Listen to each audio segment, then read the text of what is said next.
You can see me now. Hi, I'm going to be moderating for you and introducing you today. Thank you for joining and providing opening remarks.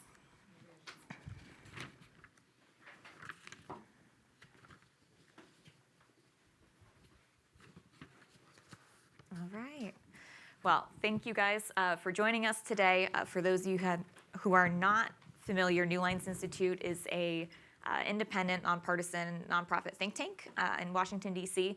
We work on a bunch of portfolios from Captagon, Middle East, Africa focus, usually with a geopolitical consideration, and certainly always with a human-centric lens. So we try to pursue briefings and do analysis that will pursue positive change and affect policy support for that change. So we're meeting today on sustainable security solutions in West Africa.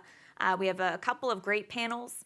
We'll have opening remarks from UN Office of Counterterrorism, Chief of Policy, Knowledge Coordination branch at UN Office of Counterterrorism. Mr. Rafi Shah joins us with 17 years of experience at the UN on counterterrorism, having done extensive work with representatives from West Africa and travel, as well as in Asia and Middle East. We are looking forward to your remarks, sir, so thank you for joining.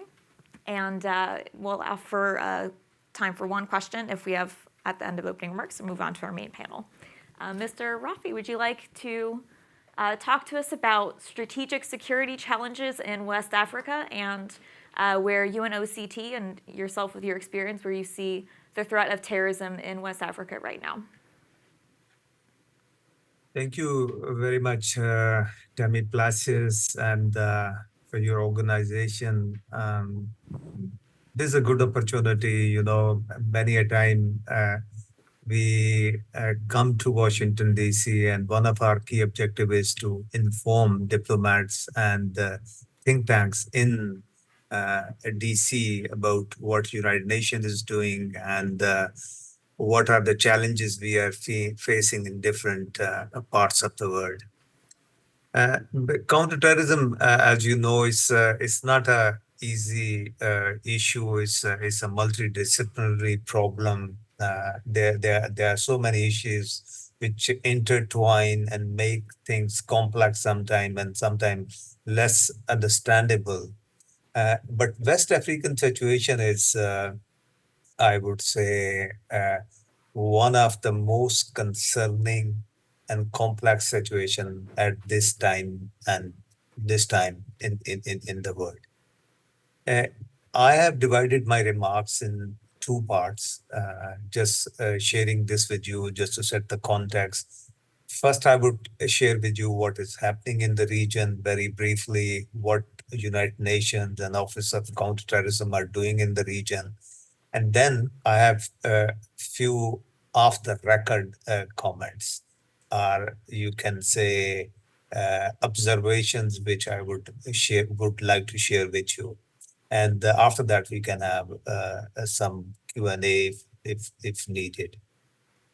So purely from institutional point of view and the security situation point of view, terrorism continues to play a significant threat to global security, impacting several regions in the world.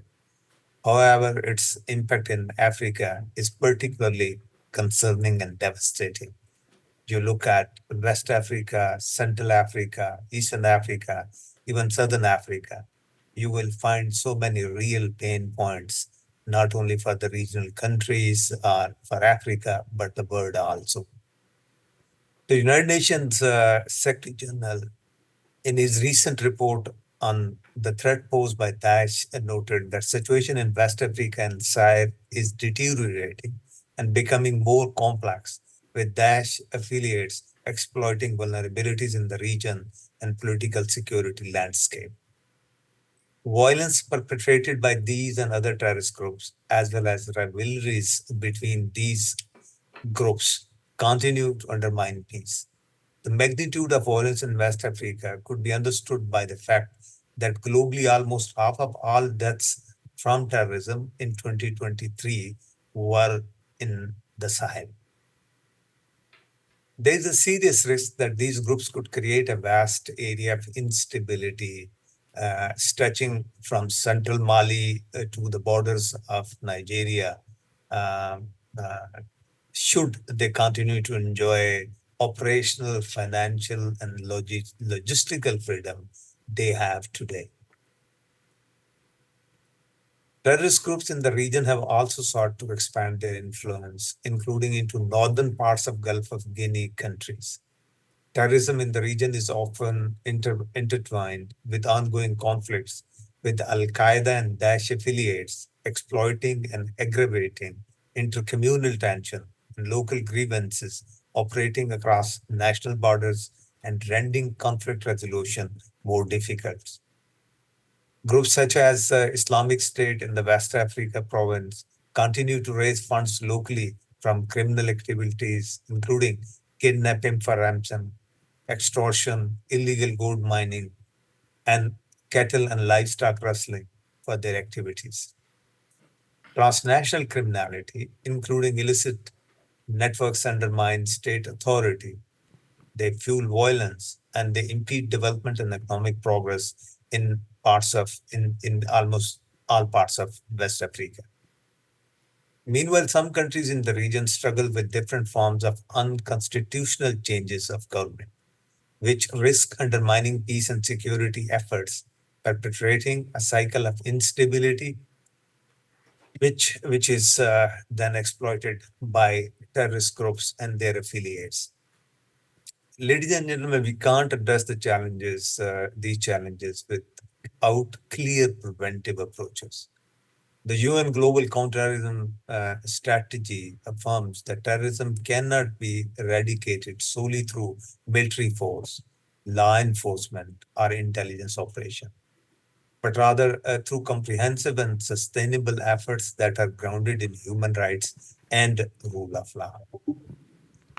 The Global Counterterrorism Strategy also acknowledges the significance of whole of society approaches. It underscores inclusivity, sustainability, and community ownership, as well as aligning interventions and local needs, cultural sensitivity, and socioeconomic developments. UN Office of Counterterrorism has been working with West African countries in a very proactive manner. We are running a number of projects in the region, including a travel program. We are also running a fusion cell program, which helps countries of the region coordinate their internal national activities.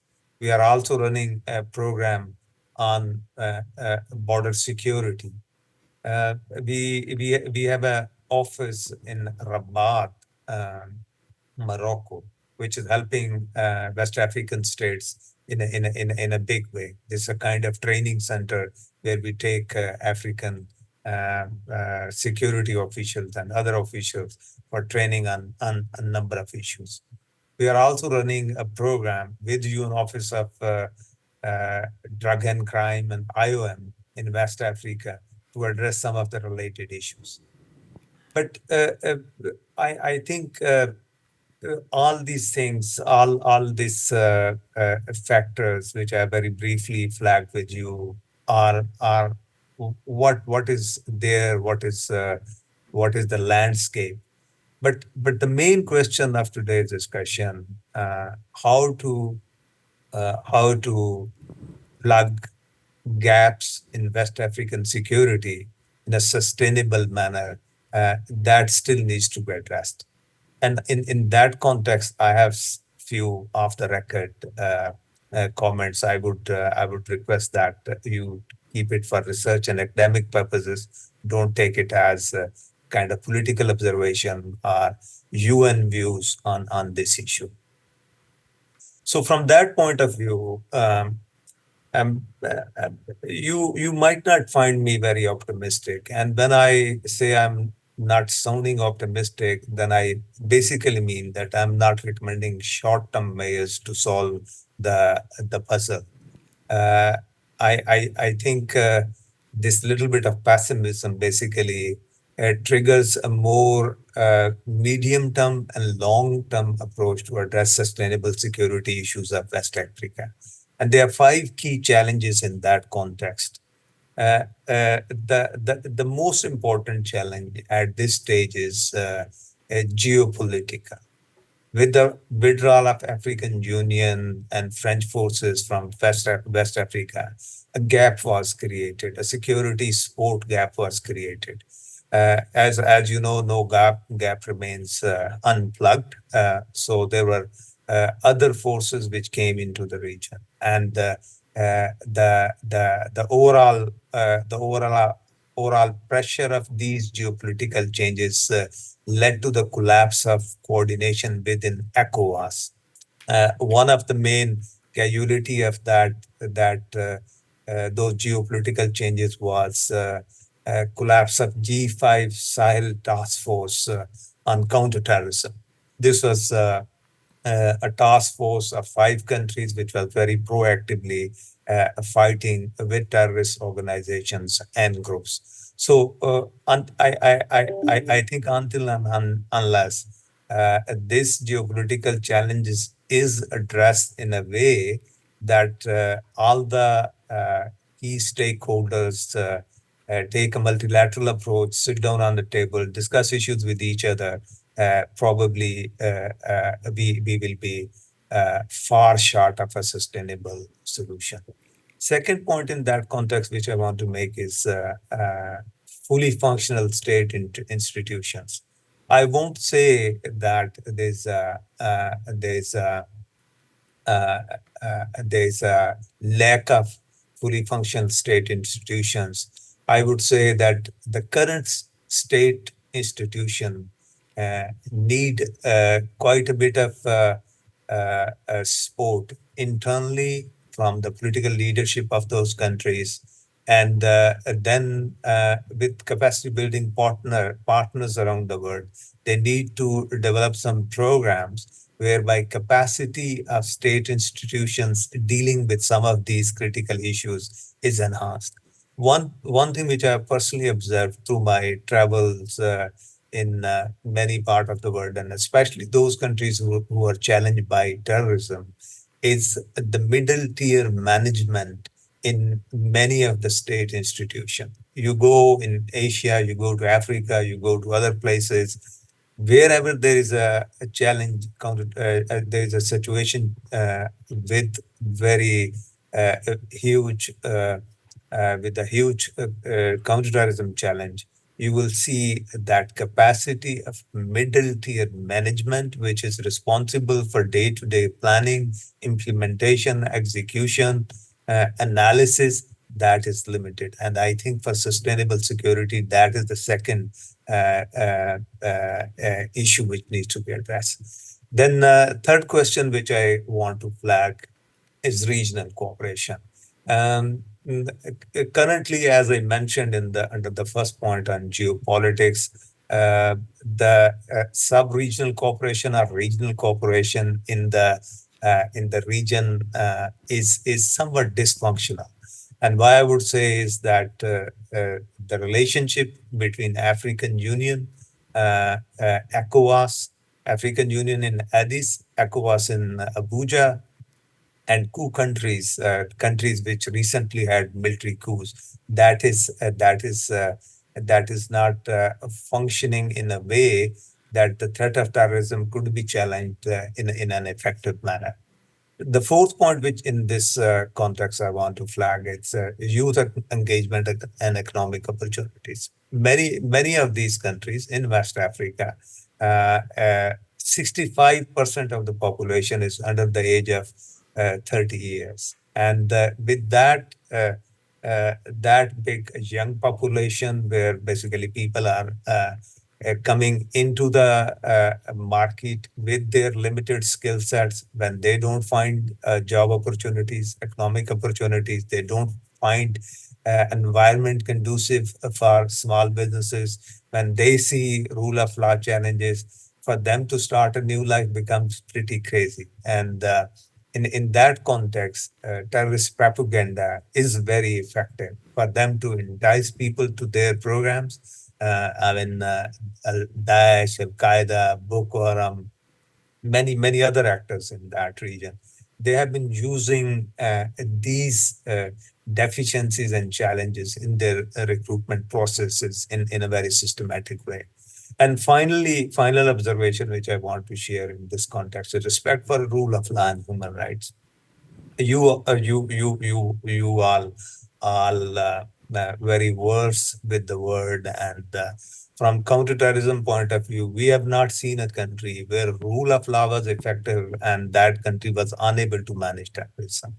If you see success stories on managing counterterrorism, you will see in those country scenarios, a rule of law, effective rule of law was a very vibrant and potent component.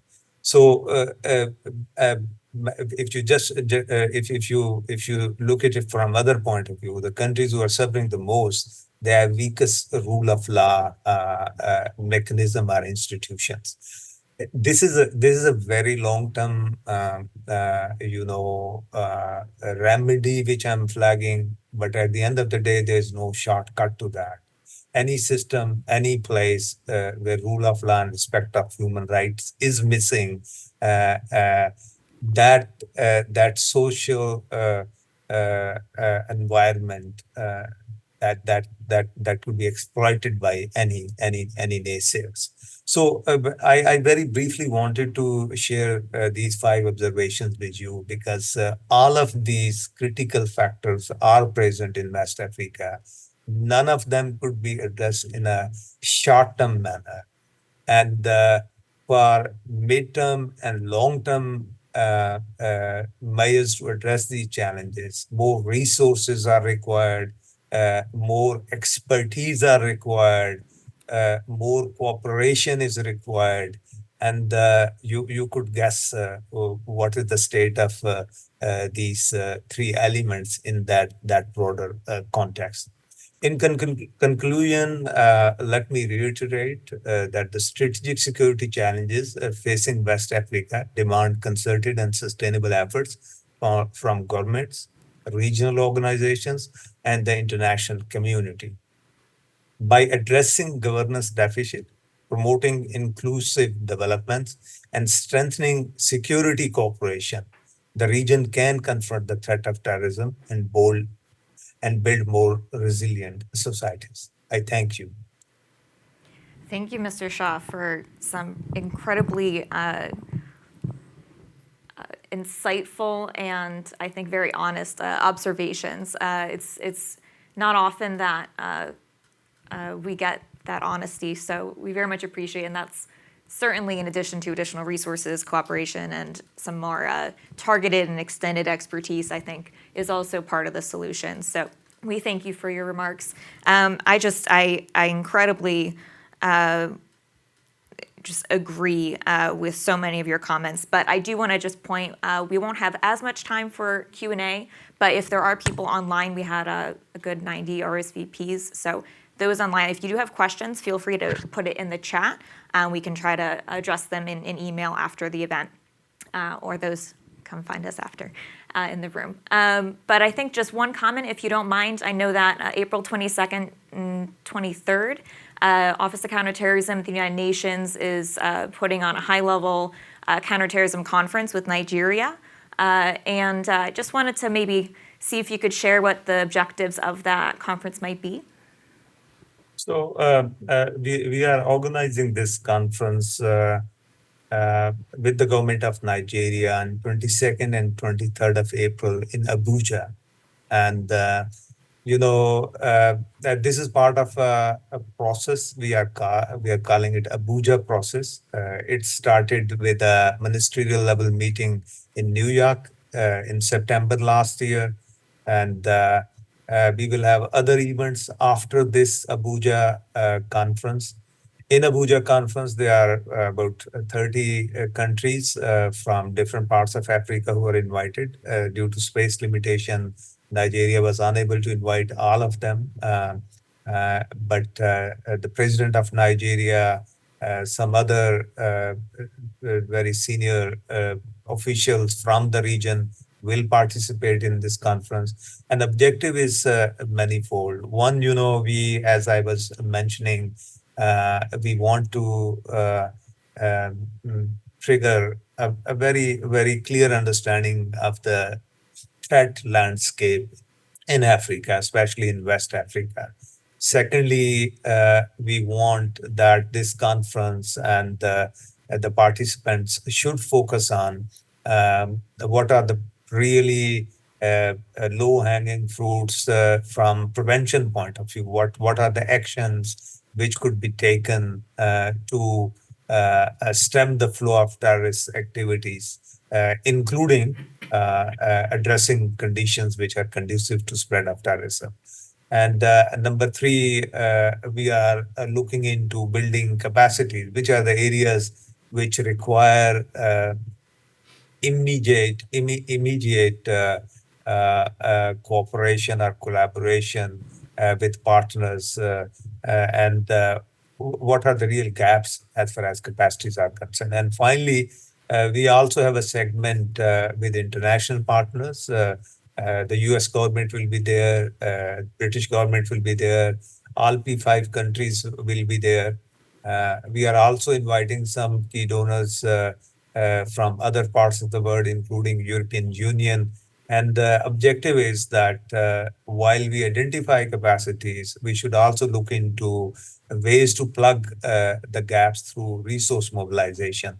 So the conference will have hopefully a clear outcome with thanks to the leadership of government of Nigeria and other African countries. We have tried to keep it Africa-led and Africa-owned process. That is something on which we have put a lot of emphasis. So designing of the agenda, conceptualization of the conference, and follow-up mechanism, those are all primarily based on thoughts and ideas coming from African states.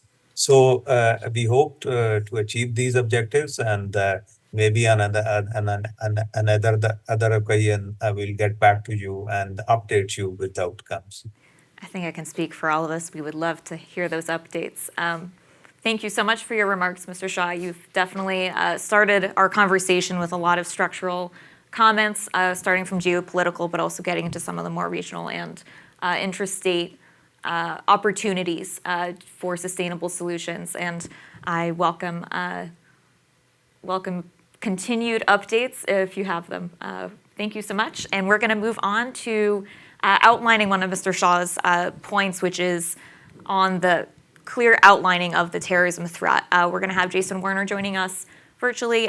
He's one of the authors of ISIS in Africa, also a former Africa work up at the Combating Terrorism Center up at West Point, and currently at TRADOC in doing some work with U.S. Mill. So we thank you, Mr. Shah, for your comments, and thank you for structuring our conversation. Thank you for the invite, and best wishes, Jason. Wonderful. And then, do you have my notes? Okay. I'm just gonna, I think, this perfect. Wonderful. So Nkeshi's going to be moderating this panel, and she's going to start off shortly. I'm just going to grab one of these. Perfect. All right, wonderful. So the rest of the event, we're going to dive into some details of the threat landscape.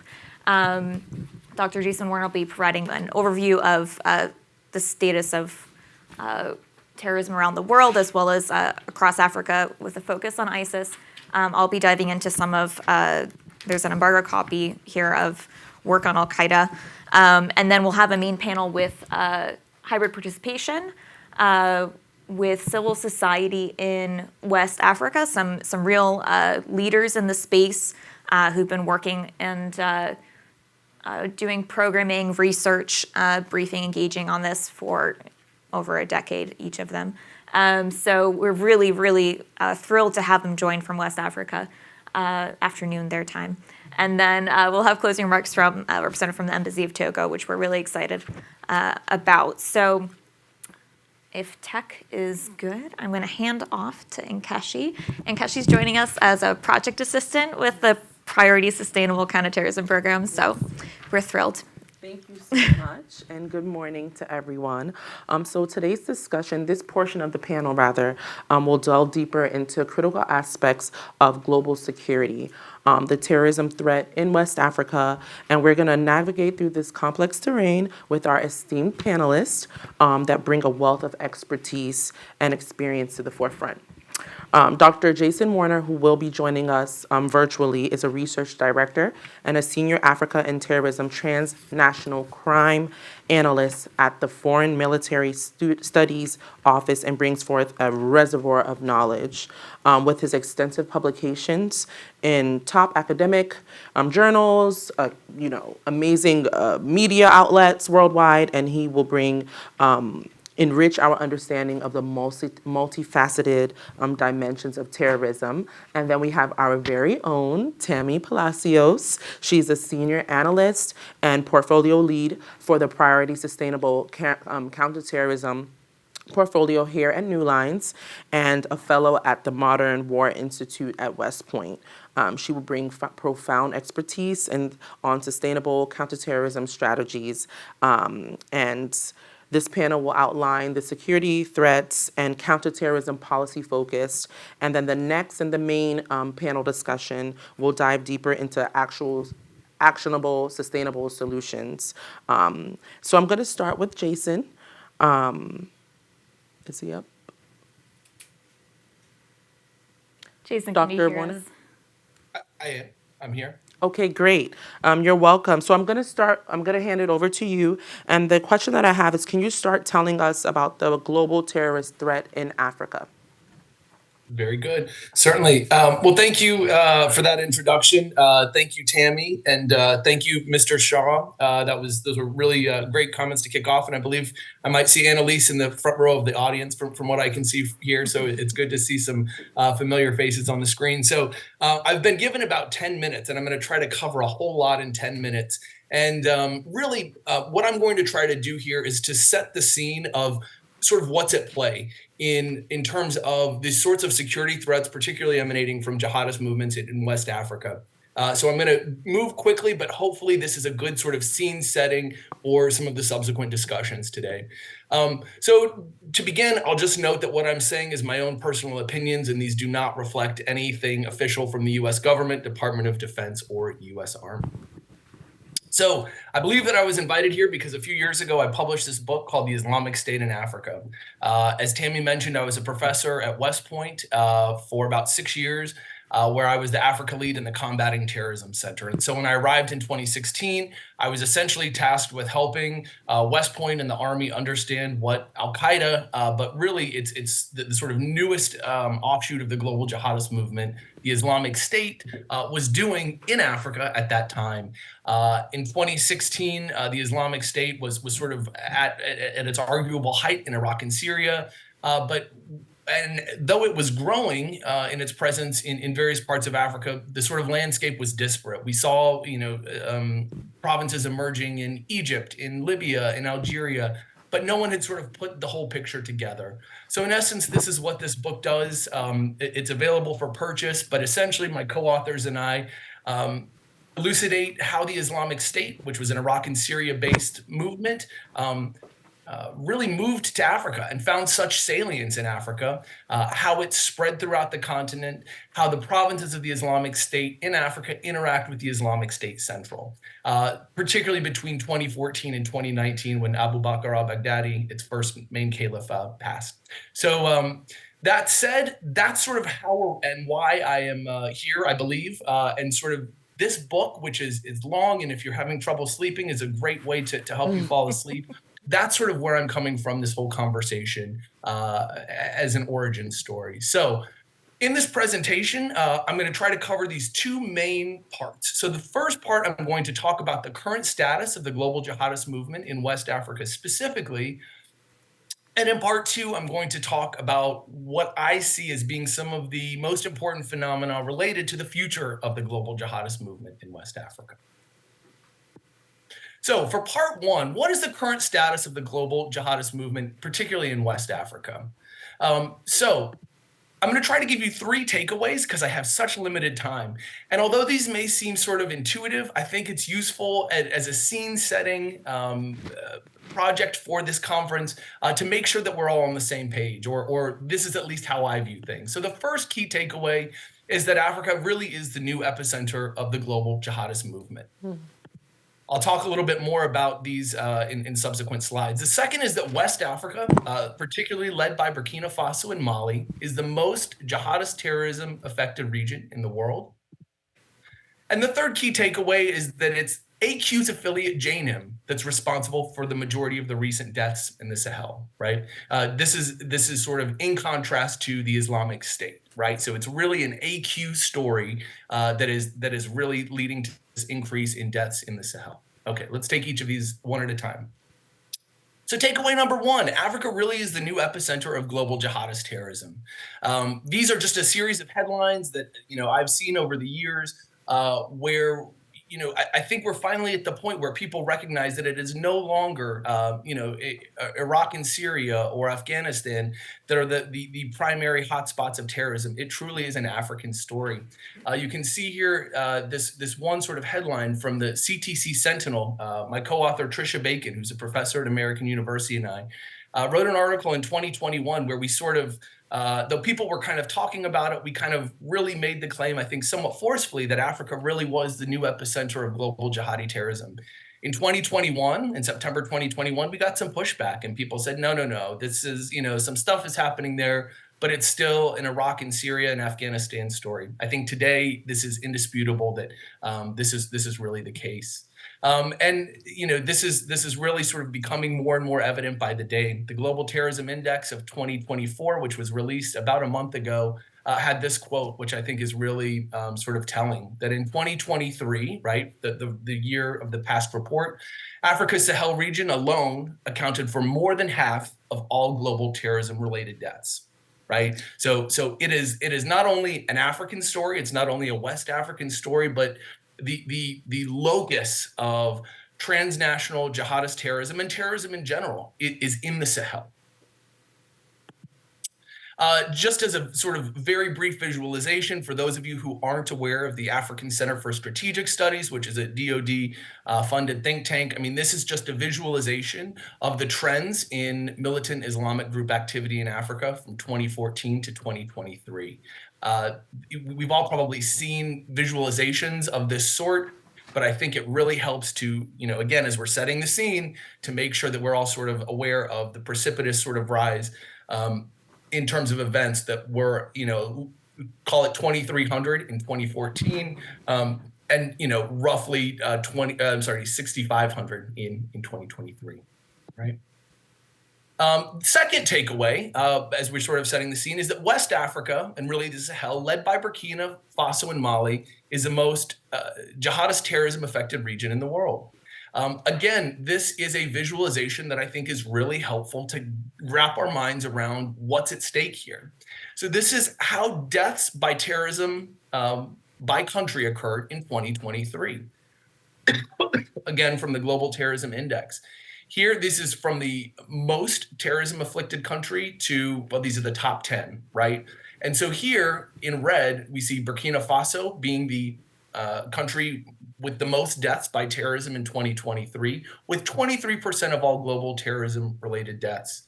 Israel's number 2, but of course, as we know, or we should assume that that was a one-off event, right? So that's probably an outlier in this data. Mali is number 2 at 9% of total global terrorism-related deaths. Nigeria and Niger each account for 6% of global terrorism-related deaths. Somalia, of course, not in West Africa, but part of the general African story of the rise of terrorism. And Cameroon, which is maybe not on all of our radars as much as it might be at 3%. So I think this sort of shows the extent to which really West Africa and the African continent in general is at the epicenter of all of this. we'll skip by this one, but again, just the proportion, even within Africa, of terrorism-related deaths coming from the Sahel and the Lake Chad Basin, collectively kind of constituting the West African region, I think is revelatory. And I'm going to skip past some of this. But the third takeaway is really that it's the AQ affiliate JNIM that's responsible for the majority of the recent deaths in the Sahel. So again, when we talk about the terrorism landscape in Africa, it's really, depending on which region, it's a sort of bifurcated story of the Islamic State kind of being the preponderant force versus AQ. And really what we're seeing in the Sahel is that this is an AQ story. And of course, JNIM being a coalition of several groups that have melded and contracted over the years. So I think that understanding that to the extent that the Islamic State still remains the preeminent transnational global jihadist terror organization globally, within the Sahel, which is itself sort of the epicenter of most of this violence, it really is an Al-Qaeda story, which is to some extent counterintuitive if you're following kind of the broader landscape. So I'm covering a lot of ground, but this is on purpose because I want to be respectful of time, and I'm still probably going to run over by a few minutes here. But the second part of this is really what I view the future of this movement to look like in West Africa. And I'm very eager to hear from those of you in the audience, either in person or remotely. But these are some of the things that within the networks that I operate in and the things that I'm seeing and observing that I would bring to your attention for discussion. So what are some of these developments to watch in the West African jihadist landscape? Well, first, the thing that kind of keeps me up at night most is the capacity of the Alliance of Sahel States to address violent extremism. We heard from Mr. Shah about this alliance between Mali, Burkina Faso, and Niger, which sort of encapsulates, many of the challenges that we are all collectively looking at, from being some of the most terrorism afflicted countries to being led by military juntas, the ousting of France and newly the United States, the ousting, again, for lack of a better word, of the United Nations, the pro-Russian bent from a lot of these countries. This is a shakeup in West African international relations, and the capacity of these states to actually provide security, either collectively or individually, though they are broadly using the same playbooks, I think is the main thing that I think is going to tilt the scales. And as Mr. Shah said, this when we're talking about violent extremism in the Sahel, it has, I think, much more than in the past 5 years or so, become a geopolitical story, right? It's not necessarily exclusively about local actors, though they're obviously imperative to address, but there is a geopolitical dimension that I think is new. The second sort of development to watch in the West African jihadist landscape is really the use and efficacy of Russian soldiers and the Wagner group in the Sahel. And so, we know that Mali is obviously engaged with the Wagner group, Burkina Faso, and Niger really working with Russian trainers more broadly. And I think that the recapture of Kidal in November 23 in Mali, sort of gives some credence that it's not all bad, and that to the extent that these states are really primarily interested in addressing these jihadist threats, that Wagner is, for all of its faults, and there are many, that there is some benefit to what this outfit can do. Again, to sort of remain on this kind of geopolitical implications of all of this is the fallouts of the Russian Wagner presence in the Sahel against IS and AQ and its implications abroad, right? So I think what we might see as Russia kind of takes a more sort of principled stance in the Sahel is the question of the extent to which Russia is targeted domestically, as ISK did in the Moscow attacks, or in theater, right? Which is to say, in Burkina, Mali, and Niger, it's obviously Wagner troops have been attacked and are increasingly becoming a target of attack. But just the sort of degree to which Russia is now assuming a status akin to France or the United States in the Sahel as a primary target, I think is worth watching. Additionally, from the viewpoint of these IS and AQ groups, I mean, we've known that for years they have been looking to expand southward into the Bight of Benin and to create a somewhat contiguous area of operation. And we increasingly see that these three states, Ghana, Togo, Benin, are subject to their violence. They're staving off some of the southward movement, but I think it bears remembering that this AQ group, and again, we're talking primarily about AQ, though there are IS elements here.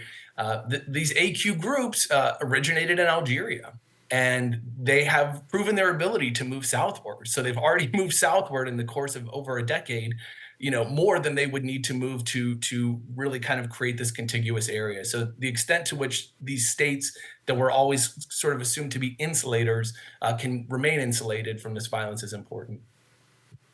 Obviously on all of our minds is how the US, France, and the UN calibrate policy following their ousters. I think we don't really need to discuss this, but again, there are these multiple forces that are geopolitical, that are really determinant or possibly determinant of what the jihadist terrorism landscape looks like in the Sahel, that are all in flux. And I think, having been engaged in this work for, around 20 years, I've never seen the West African region in flux to the extent that it is now. Things are so up in the air now, in sort of disconcerting ways, that I think that this is, you can't go without saying this. And finally, from the viewpoint of the Islamic State Central and Al Qaeda Central, I think it's going to be really interesting and important to look at how they frame and publicize their wins in the Sahel. Particularly for Al Qaeda, this is an incredibly important sort of set of wins. For the Islamic State, it continues to undertake what some co-authors and I have termed its African turn, right? Vaunting and prioritizing the wins that are evident in its African provinces. So with that, I'm going to stop. I've certainly gone over time. I've got a few more policy suggestions, but I will save those for potentially other discussions. So with that, thank you very much, and I will turn it back to you, Tammy. Thank you so much, Jason, for that overview and all of that insight. We're going to hold questions really quickly. I'm going to pass it over to Tammy. The publication that is, I think it's a few of you have it in the audience, Countering JNIM's Strategic Civilian Engagement in the Sahel. Can you walk us through the research on Al Qaeda and ISIS in West Africa and what this means for preventing counterterrorism in West Africa? Thank you. Thanks. Thanks, Jason. Oh, awesome. We got your mug on the TV. Thank you for setting the stage. And I think it's really important to kind of do the macro and then zoom into the micro when you're talking about sustainable solutions. You can't really talk about what needs to happen in state without talking about some of the geopolitics and complexities that get in the way of those things happening, right? So what this research is, there's some embargoed copies lying around, is looking at what we're not looking at when it comes to the operations of the terrorist groups on the ground. There are obviously the backlashes of indiscriminate attacks on civilians, right, by state forces or Wagner, that obviously inspire continued counterinsurgency cycles. That's something that we know, right? That's something that you see with all counterterrorism circles, with all Al Qaeda, ISIS affiliates around the world. That's not news, right? But something's missing if you've had, how many counterterrorism operations and programs and missions. There are the obvious reasons why it hasn't worked, but what else are we not getting from that? Something should have worked. There should have been more ebb and flow. Right in the kind of the cycle. If you're looking at how counterterrorism has worked in other places and how it's worked in West Africa. So what I did is looked at Al Qaeda, JNIM, as Jason very nicely painted for us, is the dominant actor in the Sahel region. You're looking at 7,000 events. So ACLA does a great job of recording conflict data. So of all the 4 Al Qaeda ISIS affiliates, 7,000 events of non-kinetic and kinetic between 2022, January 1st, 2022, and January 1st of this year, 2024. It's a lot of activity. So the deaths, the kinetic activity is clear, and that's what Jason just did a really great job of outlining for us, is just how crucial it is to better understand and better counter some of the fastest growing Al-Qaeda and ISIS affiliates in the world. It's not just terrorism in West Africa. This is really problematic for terrorism globally.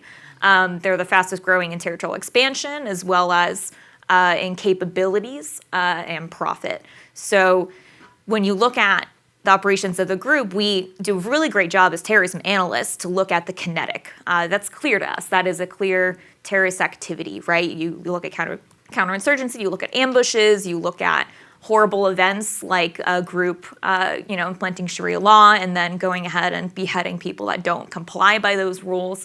That is something that is very clearly terrorism. So we have no problem countering that. But what we could do a better job of past, cyber and the finances of terrorist groups is what are the other operations, what are their civilian engagements that we could better connect and counter. And that's that really unique intersection of prevention, development, civil society work, that anything that is engaging with the less interacted with parts of a country, right? The parts of the country in the coastal West African states, that being the northern regions, that aren't as well reached by the state structures. And that's, partially capacity of those states. And so that's what Mr. Shaw, I think, really greatly pointed out for us, that there's a really good opportunity to support capacity build, not just at the local level. We talk about localization a lot. USAID, State Department does some really great work, as well as, a ton of international NGOs and the likes of Annalise, who moved from government to implementer, right? But how can we better connect those efforts with capacity building of the state institutions? How do you better connect civil society with, not just the local authorities, but also the district level and then the national level ministries and structures? And that's kind of when you're looking at what are the priority sustainable counterterrorism solutions, that is the clearest opportunity in the Sahel because of a couple of things. As Mr. Shaw and Mr. Warner clearly pointed out for us, there are complexities. There are geopolitical complexities. You have, Wagner. You have transition governments, Mali, Niger, Burkina Faso, that are all transitioned away from more democratic government structures, and that makes it really hard for especially the United States, but our allies as well, to engage. We have Section 708, right, that restricts foreign aid, and these other things. But another question I hope that we'll dive into in our main panel is stepping away completely the right answer, right? Because stepping away is also an action.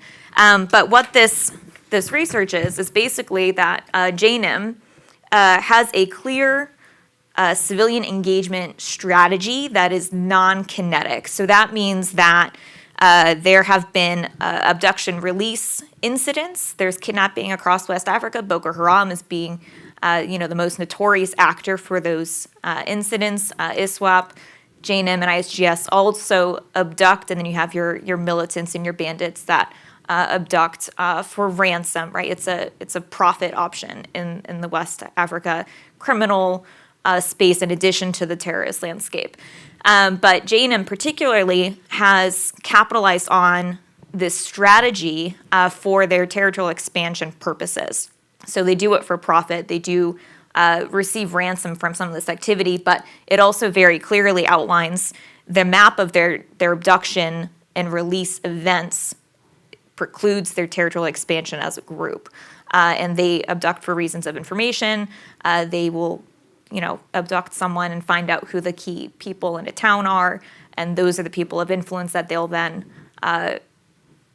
intimidate and abduct themselves to gain control of towns in their move to then, take over the next area. So that's the research in this embargoed copy. But I think what the main thing I'm trying to say is that with such complexity, we have to also look at how we're looking at the terrorism threat. We clearly see, right, this is a core problem area for Al-Qaeda and ISIS around the world. We see the activity, but how else can we look at the operations of groups and how our prevention and counterterrorism policies and strategies actually address those issues? Because right now we're not connecting our prevention, localization, civil society, counterterrorism, civ-mil affairs, operations all together, and they are connected, especially if you're looking at a very specific geographic area. They're currently in different offices and kind of siloed in their strategies, but they're the same problem. It's just at different stages of that problem. So there's a very, very big opportunity to better coordinate those policies and strategies. But I'm going to turn to Nkechi, and maybe we can see about a question for Jason or I. Yes, sure. Thank you so much, Tammy, for your insights and expertise.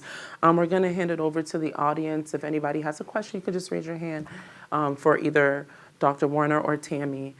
Please take it away. A question or two. Yes, sir. Hi, sure. Alejandro Sanchez, I'm an analyst based in D.C. I'm not an expert in West Africa, so maybe you can enlighten me a little bit. I know that terrorist movements around the world, sometimes they cooperate with each other, but more often than not, they fight each other. In Afghanistan, you have the Taliban fighting with ISIS, the cartels in Mexico, that sort of thing. So when it comes to West Africa, I think one of the slides showed that maybe some of these global jihadist movements could work together, but are they also fighting each other? And if that's the case, what's the response from the United States and other France and other actors? Do we just say them fight each other until one defeats the other? What will happen in that scenario? Thank you. Jason, do you want me to start and then you take it from there, or do you want to take a go? I have to be honest, I could not hear any of that Okay. question. Well, then I'll do an answer and maybe cue over to you where I think you can fill in. Thank you for your question. So JNIM and ISGS, Islamic State Greater Sahara, are actually extremely unique. You are correct, especially between Al-Qaeda and ISIS affiliates. There's since the breakoff of AQI to become ISIS 2013, there's been a conflict between the two transnational global groups. They have very similar objectives and goals, but when you're looking at the local level, the affiliates themselves do compete.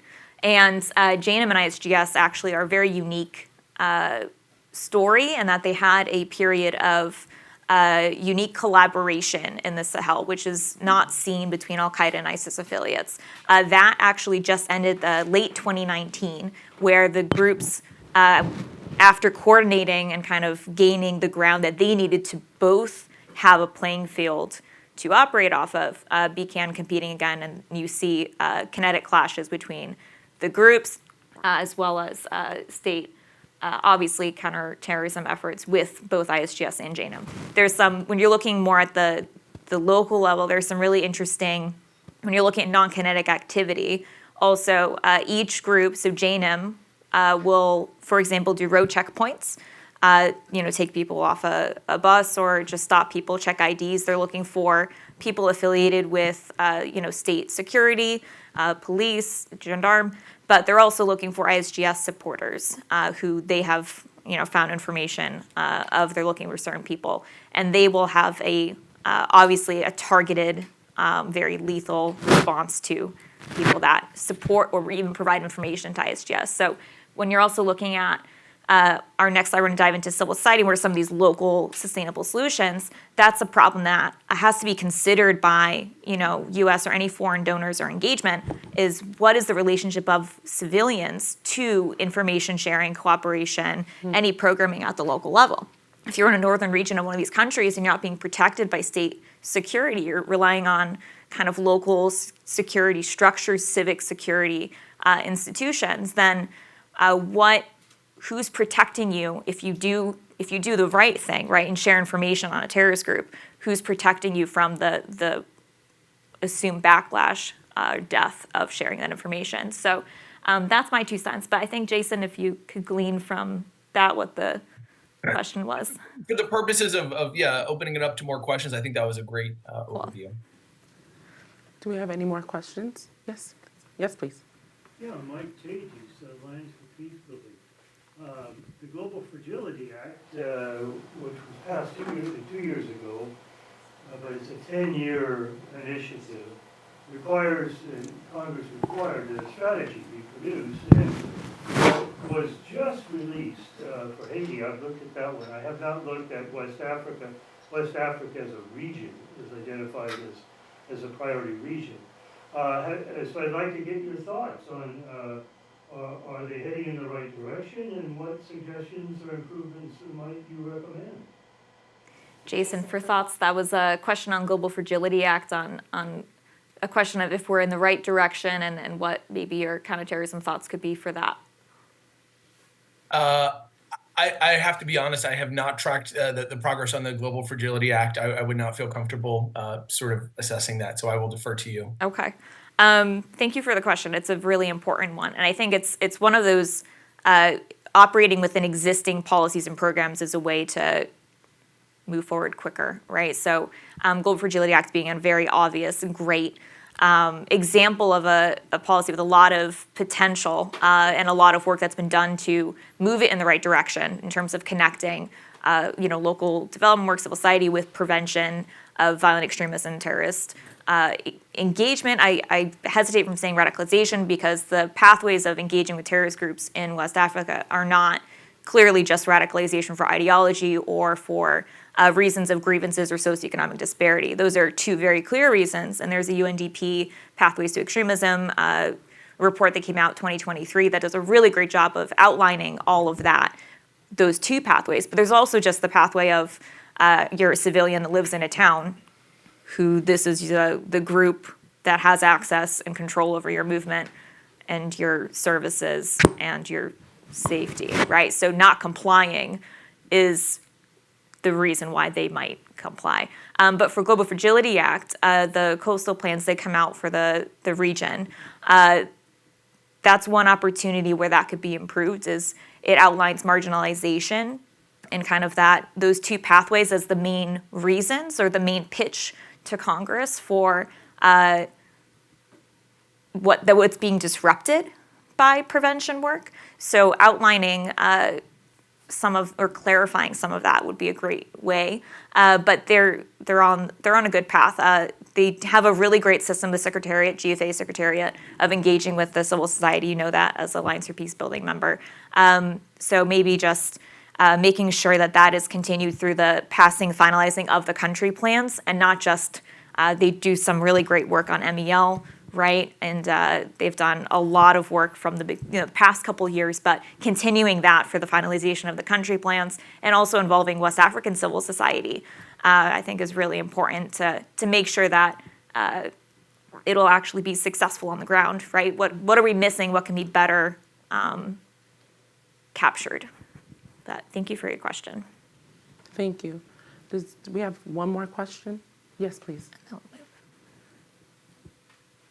Hi, Tom Mukti. I'm currently running a Center for Multilateral Leadership. I just left my position as the head of the International Institute for Justice and the Rule of Law, which was training rule of law on African states. Of course, I know Sahel is the center of everyone's attention right now. Unfortunately, we had a lot of countries change their governments recently. And I get the point in Jason's presentation, but I guess this applies to Tammy, that this is the epicenter of activity, most number of terrorist incidents. But what I'd be interested to know is, in all of that analysis, what's the likelihood of exporting terrorist activity from the Sahel to Western Europe or the United States, similar to the ISIS Quran attack in Moscow? And of course, we can look back in the mid-2010s, all the ISIS activity for the lone wolf attacks, because it's an investment of opportunity cost of what we're trying to stop in Africa, but I haven't really heard anybody say what is the challenge outside of Africa. It needs to be fixed. I don't disagree with that, but I would be interested if you have any reactions to that. Thank you. It's a good question. And I think I'm going to prep, because I do want Jason's comments to that, on why does this matter in terms of global terrorist threat, right?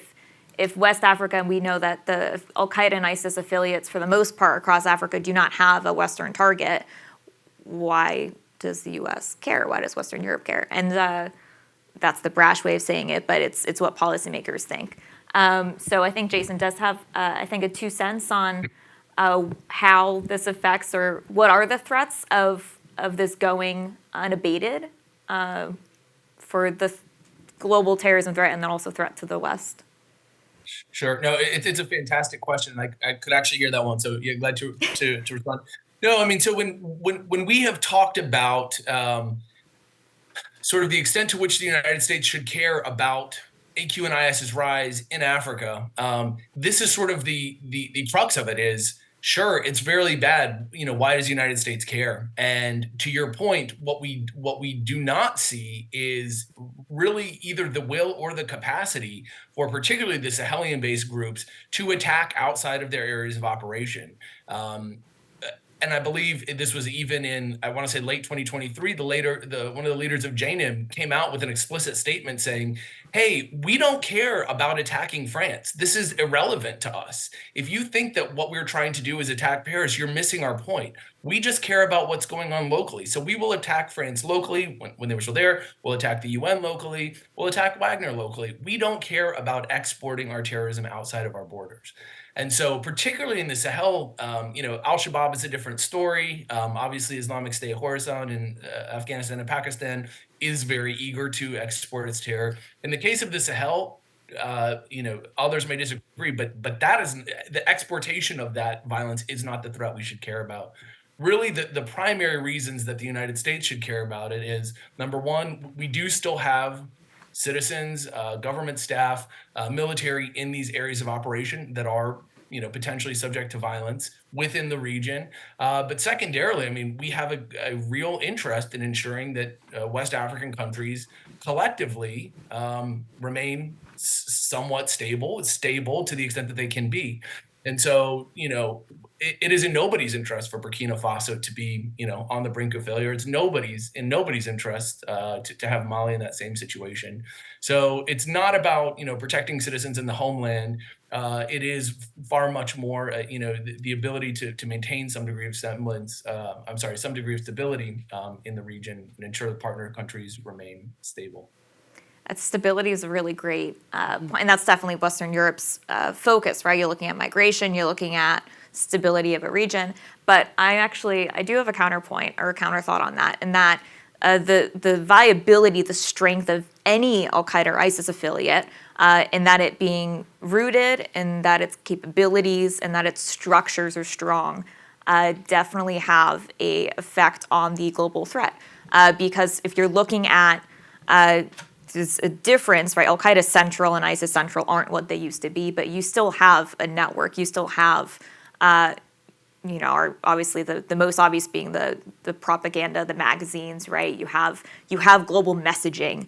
We saw that with, Hamas's attack. There were messages following that were global in nature. A call for lone wolf attacks being one of them. We just saw a couple of ISIS support cases in the United States just recently, and arguably that could have been inspired by those calls. So those calls and the coming from a point of strength globally, anyone around the world connected to Al-Qaeda or ISIS will be coming from a greater confidence, a greater level of confidence if they see strength, stability in any Al-Qaeda ISIS affiliate.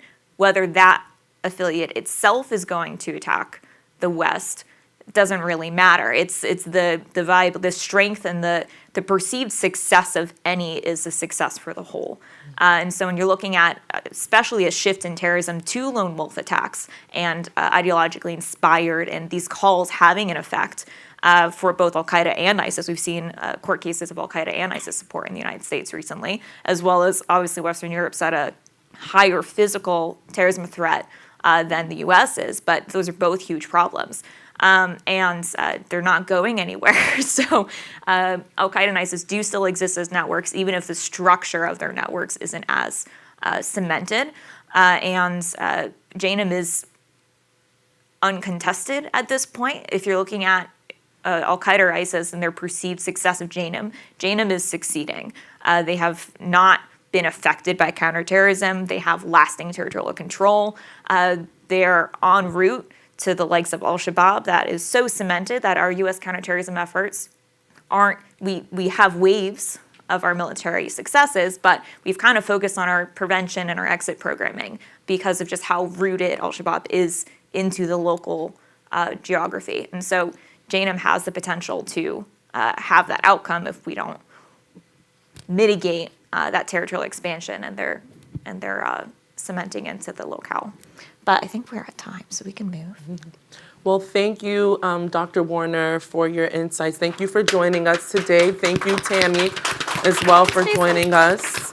And our next panel will dive further into sustainable solutions and programs and policies. Thank you so much. Thanks, guys. This is going to be the main panel. Annalise is going to come up. I'm going to find my notes with the proper bios. But there's coffee and pastries if you want to refill. That might be a great couple of minutes to do that. Thank you. Appreciate it. Okay.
Hopefully the other panelists will join the right Zoom in a moment, but we're going to get started just in the sake of time, and we have lots to cover, so we'll get started, but I'll introduce everyone. This panel is going to be focusing on how. We talked about the why, we talked about what it is that's being addressed, but this is going to get into some civil society and implementation, programming, research, a little more local level. So we're zooming further in. Oh, and this one's for Miss Annalise. Wonderful. Perfect. All right. I'm thrilled to turn over the talking to other people. So Annalise is joining us in person. We also have Haj on the screen. I'm going to do bios for everyone. You also have it in your event descriptions, so you can see all the wonderful things that these people do. But we have Haj joining from, he's actually in Montreal right now, but he is the executive director and founder of the Timbuktu Center for Strategic Studies on the Sahel. So it's a Malian think tank. He's obviously got a lot of experience in this space, focusing on conflict security stabilization and violent extremism. Some impressive associations, including Foreign and Commonwealth Development Office and the United Nations Mission in Mali, but many more. But more than 15 years of experience in international development and peace building. He's been an Obama leader, peace ambassador, Weinstein-James Fellow, Stanford Fisher Fellow on Democracy and Rule of Law, and a Mandela Washington Fellow. We're really excited to hear from Haj about the work that he's doing and where he sees, especially the tri-state, fitting into all of this. That is Haj. We also have, hopefully joining us momentarily, Moquette Cesar-Flan, who's the director of Research Center, the Political Research Center in Abidjan. It's in French, and I would try to speak it in French, but it would not be kind on your ears. So, but he's joining from Abidjan, Côte d'Ivoire. He is been doing that since 2014. He's an academic, a think tanker with expertise in research and action for peace, security, and mediation. He holds a doctorate in political science from the University of Innsbruck in Austria and has been a lecture researcher at the Alassane Ouattara University in Bamako since 2010. We also have Paul Nana Kwabena Abrampa-Mensah.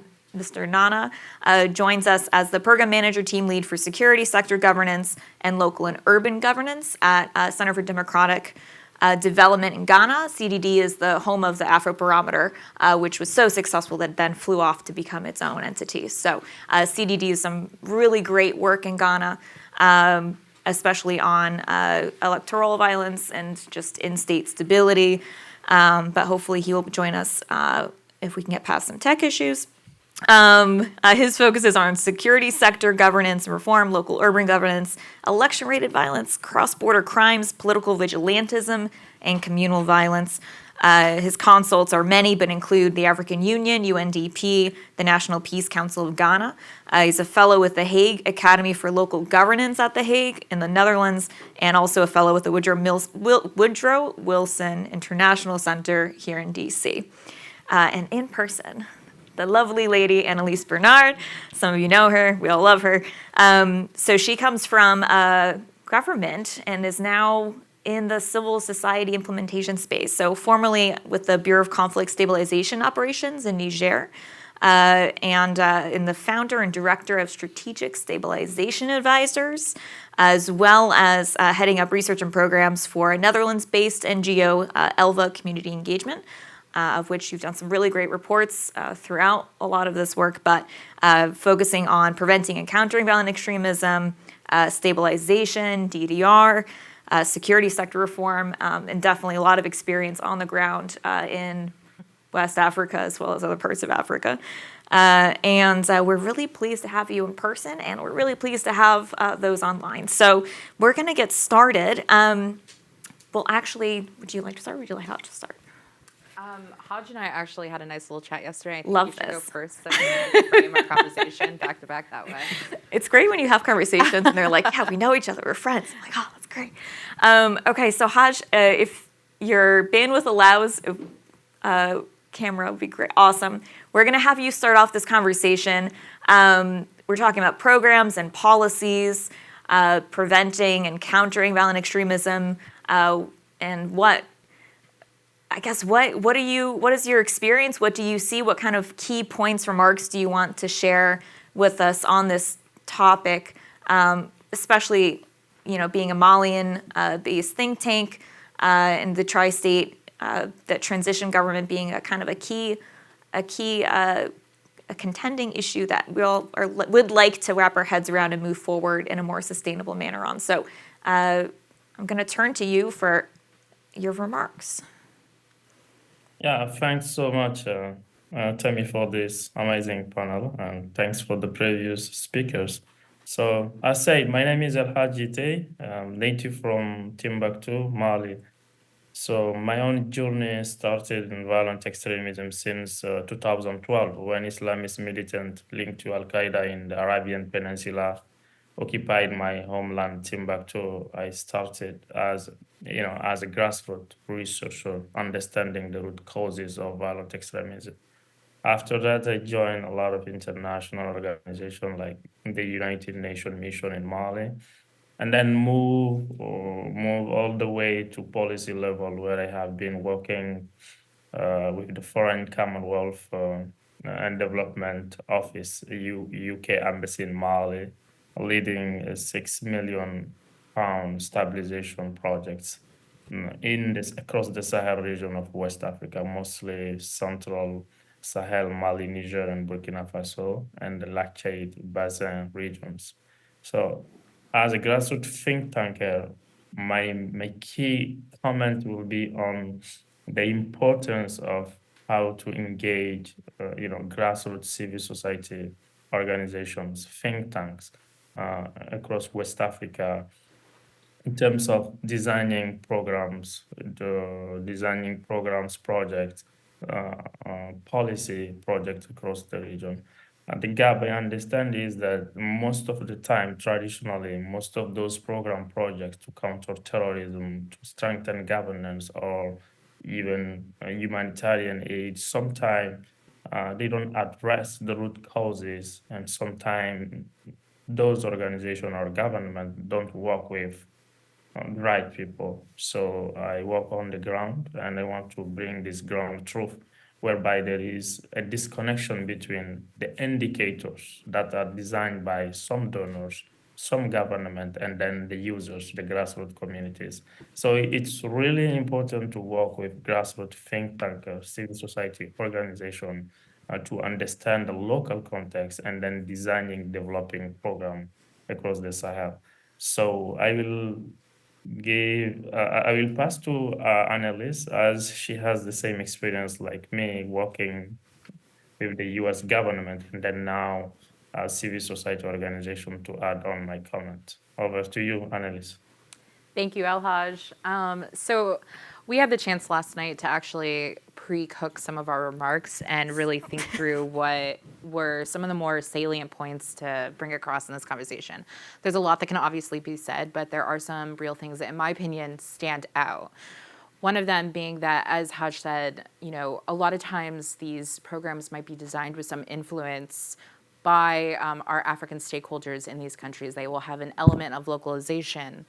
But things like results frameworks and monitoring evaluating frameworks, they end up being designed at home in Washington by experts who focus on MEL, but who do not understand how those indicators might function on the ground. And then, Haj explained perfectly last night that he was working on a project where the indicators were clearly developed here, and when he saw them in action on the ground, it just didn't make sense. But if you have to try to adjust a program to fit those narratives, it's not going to function for the context of the people on the ground. And that's one of the biggest flaws.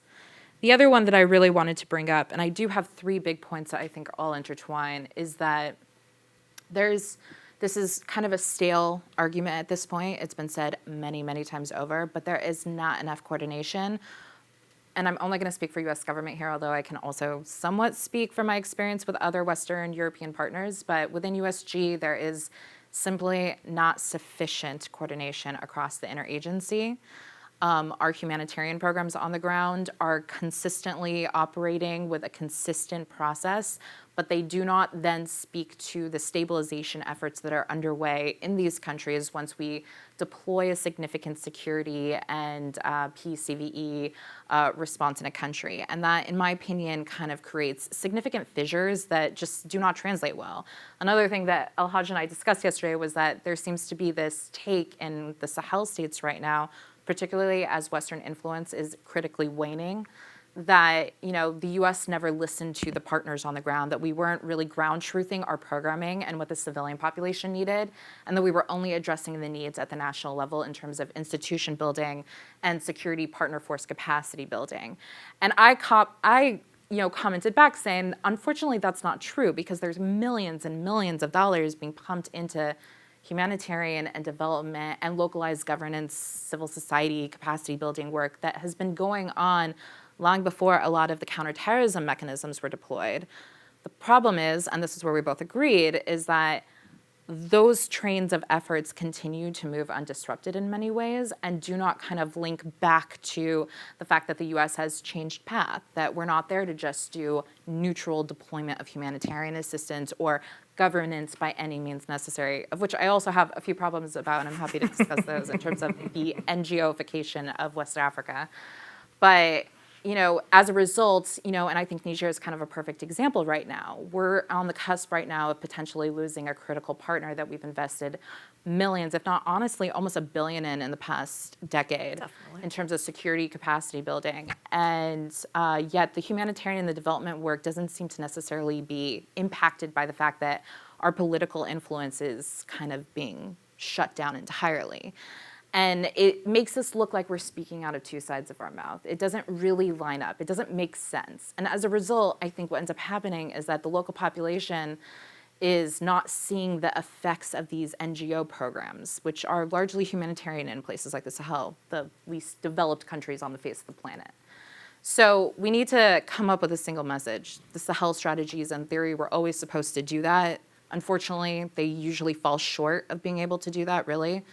A lot of this, again, comes back to we're putting a lot of money, time, and energy into West Africa. It's not clear if we're fully interested in investing so much in West Africa, and yet we're not doing enough to kind of like push us beyond that cusp where things might actually change. A lot of that comes back to political will here, of course. And then I think it's important to bring up, and this was sort of brought up in the last panel, of U.S. influence is waning globally. And there seems to be this, again, this brings me back to when I was in the embassy in Niger with CSO, with the State Department. There was a sense within Niger that what was happening in Mali and Burkina Faso does not necessarily impact political and social and whatever the global politics are of dynamics in Niger. And I think that that speaks to the fact that our embassies are under-resourced, understaffed, and overstrained with problem sets. And as a result, people are just literally looking at their portfolio and unable to kind of like go off track and kind of see the bigger picture half the time. And that's not a fault of these people in these embassies. It's frankly a fault of Washington not prioritizing enough people, enough resources, and enough priority to these areas. But what ends up happening is, and I find it personally frustrating, that you're watching what's happening with the U.S. influence abroad.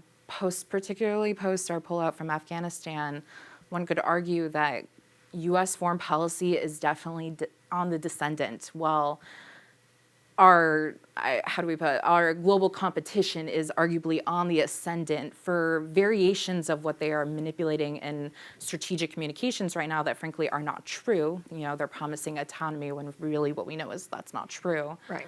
But it's working, and something needs to adjust in the U.S. foreign policy instrument to also speak to that. And what's happening, for example, in Afghanistan or in Israel with Gaza, that is going to impact the way that we are perceived by our partners in the Sahel. And there seems to be this sense that the two do not link back together, but they very much do. Yeah. And happy to go into more of those details, but I also don't want to take up too much of my time here. The last 2 points I will make of why a lot of our instruments are seeming to not fully work is we recycle old programs, but we do not really take stock of the lessons learned of when things have failed. We'll like tweak minor things on these projects, but again, it goes back to what Hodge had mentioned on the results framework needing to be ground truthed in these countries.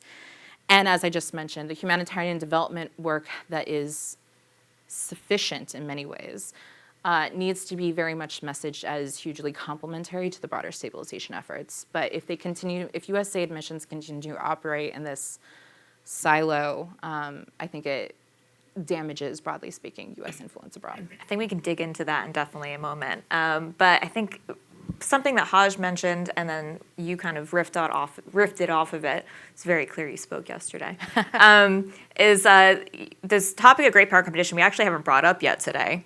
And I think there's a couple of points to, when you're looking at sustainable solutions, opportunities, trying to find what is the path forward in this complexity, in this very clear geopolitical conundrum.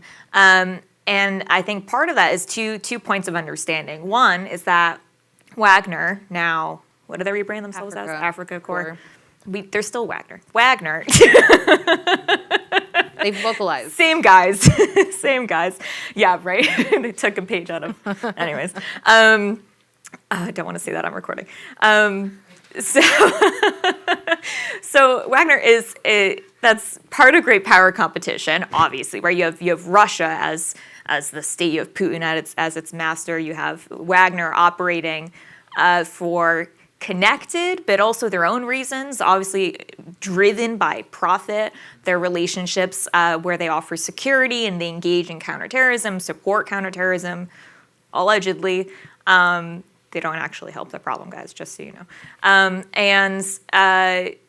know. In exchange for relationships for mining and all of that, there's some really great reports put out. I think USIP just did one, and then it was Africa Center for Strategic Studies that puts out mineral-specific reports. Great stuff. Take a look.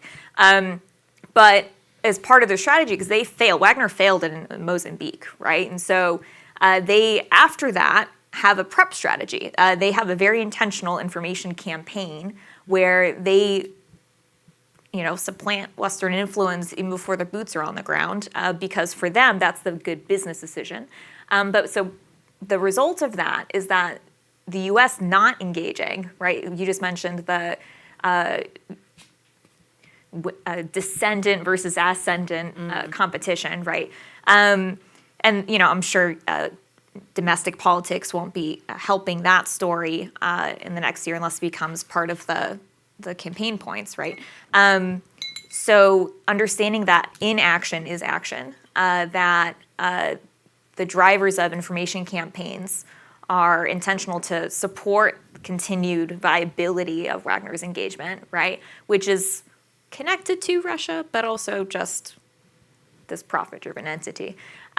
So with that, and then obviously we have mentioned earlier Section 7008, and then U.S. military has their own guidelines. U.S. government has their own restrictions for engaging with transition governments or governments currently run by military coups.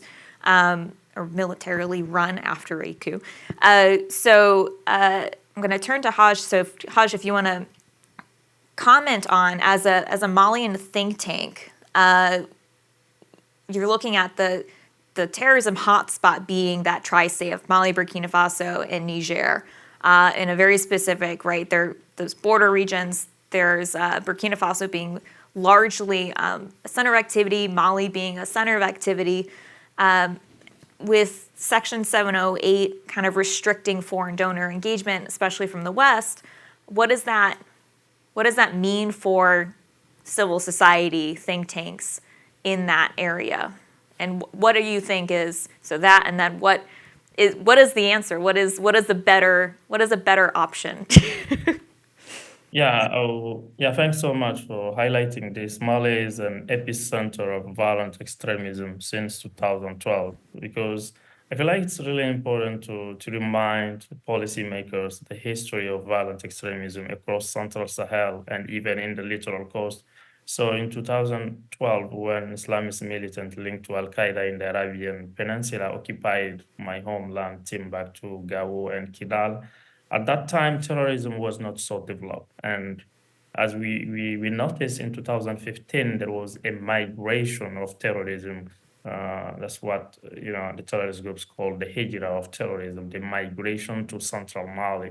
And once they reached central Mali, it was easier for them to enter to Burkina Faso through central Mali, starting from the department of Weyhibiachiu and the Greater Sahel, and then all the way to Niger. So you see this the so-called place called the Three Border area, the Liptako Gourma area, is the place which is more affected. In last February, I conduct research with analysts where I was able to travel in the cross-border, in the Three Border area in central Mali and Burkina Faso.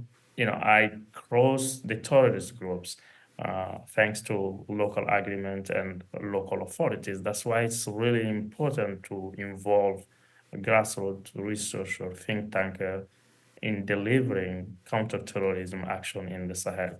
So when it's come to the transition government, the U.S. government engagement with transition government and donors committee,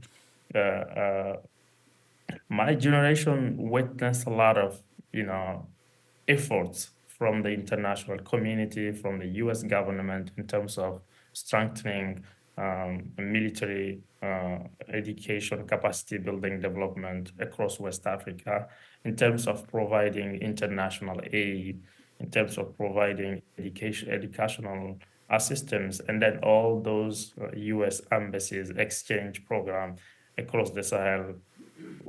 Those are game changers. Those are fantastic. But today, as we all know, the geopolitics of Central Sahel really changed with new actors, and I don't think this is the best time for the U.S. government and other donors to provide support to them, because for me, you can spend more than 30 years, 40 years supporting countries, and where there is a problem, you stop supporting them. I understand that there are policies that the U.S. government or other donors cannot work engaging directly with those transition government, but there is an opportunity. The opportunity is that the civil society organization, the think tanks are the interface between the international donors, international organizations, governments, and then the population. I feel like donors and the U.S. government should still continue to work with civil society organizations, think tanks, to lead the change from grassroots level. So that's my comment. Are there a lot of civil society think tanks in the tri-state? What is, if you were to give people an idea, are there still local NGOs that can be Well, engaged there with? is a lot of local NGOs, think tanks, university, research centers. But as said, the main difficulty is those think tanks in Central Sahel, in other parts of West Africa, are suffering is the cutting of of fundings. Because since the military coups in the three border, like in the three state, Mali, Niger, and Burkina, there is a lot of donors who stop working directly with civil society organization, and most of them cut the funding they provide, and most of them stop the programs. And when it's come even to humanitarian assistance, some donors stop humanitarian aid, which is sometimes when you try to analyze this situation, I feel like humanitarian assistance and political crises and diplomatic crises are not the same. So there should be an understanding between we are supporting for humanitarian assistance, we are supporting civil society organization, and we support a government or a transition government, and understand the dynamics of each support and how each support can affect another one. Let's get into some of the details of what should be supported. I know you have some very clear thoughts on good governance programming, and we can get into the nitty-gritty of that. That's great fun for me. But I think overall, if you're looking at West Africa, and you're looking at coastal West Africa, you're looking at the tri-state, where should focus be when it comes to programs and policies? When you're looking at trying to mitigate threat, when you're trying to support civilians' prosperity and security? Where should the focus be for foreign donors, for the West? What programming should be pursued? Well, In terms of yeah. No, actually, I yeah, think Haj should actually answer that question as Yeah. our Malian on the line here. Sorry. go ahead, Annalise, please. No, please, Haj. Start us because off. I think you can bring the local perspective better than I can, of course. Yeah, I think actually there is something we should also talk about because actually there was a lot of mistake that have been done in those Sahelian, Central Sahel region in terms of governance, programming, countering violent extremism. And actually, the main difficulty is the littoral coast because terrorist groups are migrated from the Sahel to the littoral coast. And I think one of top priority must be how to do programming in the littoral coast, and in the way that programmers, governments, donors will take into consideration the lessons learned from the Sahel countries, and then apply those lessons learned to not repeat the same mistake because there is two dynamics. Understanding that stabilization approach is different from traditional international development aid. When you develop programming for stabilization program, you should take into consideration the local context and work with the right people who can be able to reach the local communities. Because at the end of the day, if those indicators, if the result framework don't respond to the needs of the beneficiaries, I feel like the same mistake will be happening in the littoral coast. So when it's come to Sahelian countries, actually, the main need is strengthening more again civil society organization, founding them in the terms of they can still engaging with their communities because the terrorist group are still recruiting from the local communities because there is no alternative. Thank you. And just a quick plug. I'm not sure if someone from tech can check if the other two panelists joined, if we can let them in. And if not, we're good, but just making sure. Annalise? Yeah, I think that there's two big things to point out. One is that there's quite a bit of great research out there about how JNIM and Islamic State Sahel province recruit locally and how they navigate communities that are more friendly or less friendly to them.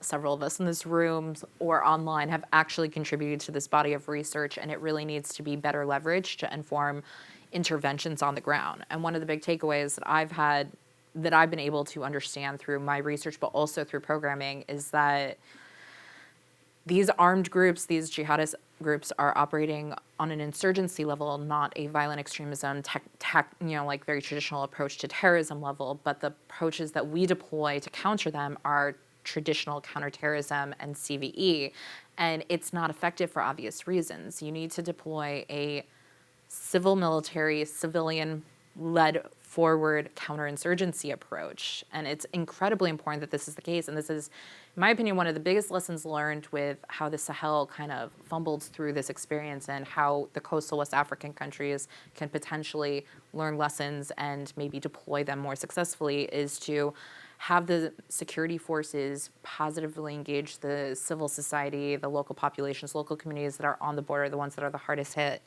and work by and through them to push back on the threats of jihadist groups through both intelligence, through early warning, through deploying counter-recruitment programs, and then obviously through tactical, more kinetic initiatives to actually target operators on the ground. The other thing is, and it's hard to, this is going to be a very unpopular take, and I'm not really sure what the solution is, but the governance and the building capacity of civil society, it's a good thing, especially when you have weak governance structures at the national level. It has also not been successful. It has been what I would consider to be a full failure in the Sahel. And I say this because it's been one of the things by which by building up local governance structures, you have inadvertently also delegitimized the national structure that exists in some capacity, whether intentionally or not. And if we continue to do civil society capacity building in like Mali and Burkina Faso and Niger, where the US government does not have a very strong, if any, relationship with the national government, then what are we trying to do? What's our message there? What is our goal and objective? And until the US government can identify what that objective is our objective as the US government to go in and build capacity of a local revolution to overthrow a Russian-led junta in these countries? And I think we need to have a really honest conversation about that. But until we actually do that, I am not... From a humanitarian perspective, obviously, we need to continue to provide aid to people who are desperately in need, of which there are plenty in the Sahel. From a political perspective, that aid is not creating positive pro-American influence abroad, and we really need to decide what our red line is in terms of continuing to engage with these countries. You've really got on something there. Can we see if we can get Dr. Flom back on? I think that would be a great next point. If we can get him. But I mean, that's key, right? And that's something that, we talk about coup contagion and civil society. I mean, I've done work on over 400 civil society organizations that are especially smaller. Dr. Flom Cesar, sir, we're turning to you in just a moment. We're so glad that you're connected. We have introduced you properly, and everyone has your bio on their event pages, but we'll turn to you in just a second. Annalise just brought up a good point about how we support civil society. So we'll turn to you for your comments in just a second. But maybe that you said you didn't know the solution, but it kind of sounds like it's in between the lines of what you just said, right? So we're not going to not support civil society. We're not going to stop our civ mil affairs or whatever we actually do for security assistance or counterterrorism in this region.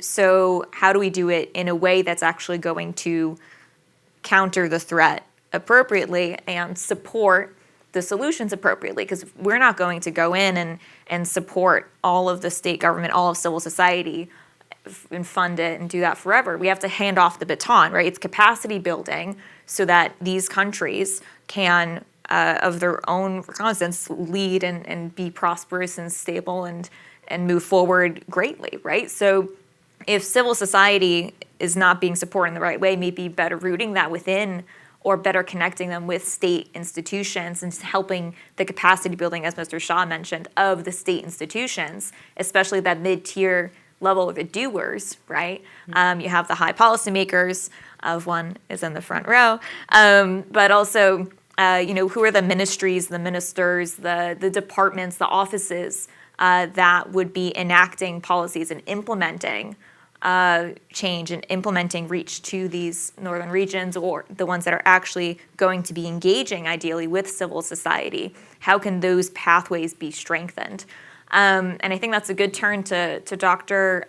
Flom Cesar. We'll have you unmute. And Dr. Flom, you're in Abidjan, Cote d'Ivoire. Your experience with countering violent extremism, with stabilization is extensive. What are your thoughts on what is the way forward in supporting peace and security in West Africa? And we'll just have you unmute and then we can hear you. Thank you. Thank you so much, Tammy. Thank you for inviting me to this panel discussion. I just wanted to say that many things that Jite already said are very similar to the reality in Cote d'Ivoire. The contribution of civil society organization is mainly due to the support of international organizations. And what is about the Centre de Recherche Politique d'Abidjan? We, 2020, benefit from the support of the U.S. Embassy to organize a project on combating the radicalization of youth in the north of the country. And we set up a network with over Francophone think tanks in West Africa with the support of the Konrad Adenauer Foundation. It is the solution think tank. And in those frameworks, we try to address the challenges of security, the security issues, generally speaking of extremism, violent extremism. The reality is that Côte d'Ivoire is a lateral coast country, and the realities are very different from those of Sahel countries when we take into account the figures of casualties of victims of terrorism in those regions. However, 2016, Ivory Coast became a target of extremist group with the terror attack in Grand-Bassam. And 2021, the northeast of the country was also the place of terror attack from extremist group from Burkina Faso or from Mali. I will give my contribution focusing on two points. The first point is point as pillar for sustainable security in Côte d'Ivoire. The first one is combating poverty, and the second one is the question of national reconstruction and social cohesion. Because sustainable security in Côte d'Ivoire depends on two factors. The first one is the threat of violent extremism, and the second one is political issues linked to electoral context and so on. We all know that the government of Côte d'Ivoire implement several projects. We call it here PSGouv, Programme Social du Gouvernement. And those projects, those programs are trying to bring a solution to population in the north of Côte d'Ivoire, the areas that are in the boundaries with Mali and Burkina Faso. And the Ministry of Solidarity, Social Cohesion, and fight against, and poverty alleviation is responsible for this project. In this context, other international partners support Ivory Coast, Côte d'Ivoire in this perspective. It is the case of the NDP, UNDP, but also all international partners as United States, through USAID or JICA or GIZ, what Germany is concerned. We also know that Côte d'Ivoire has been the place of civil war, and that from 2003 to 2011, and then from 2010 and 2011, the situation has become very worse with this crisis. And from this period, the government tried to find a solution, political solution, to bring all parties in Côte d'Ivoire together so that they can find a solution to settle maybe all problems, political problem, and so on. This is the action and initiative that has been made by the government and the civil society, but also by religious groups and international partners to help Côte d'Ivoire to reduce poverty and to fight against political instability, because both are very important when we want to get a stable security in Côte d'Ivoire. But the challenge is high, and it is not easy to reach all objectives so that we can obtain a real sustainable stability in Côte d'Ivoire. That's why I'm going to deliver some recommendation.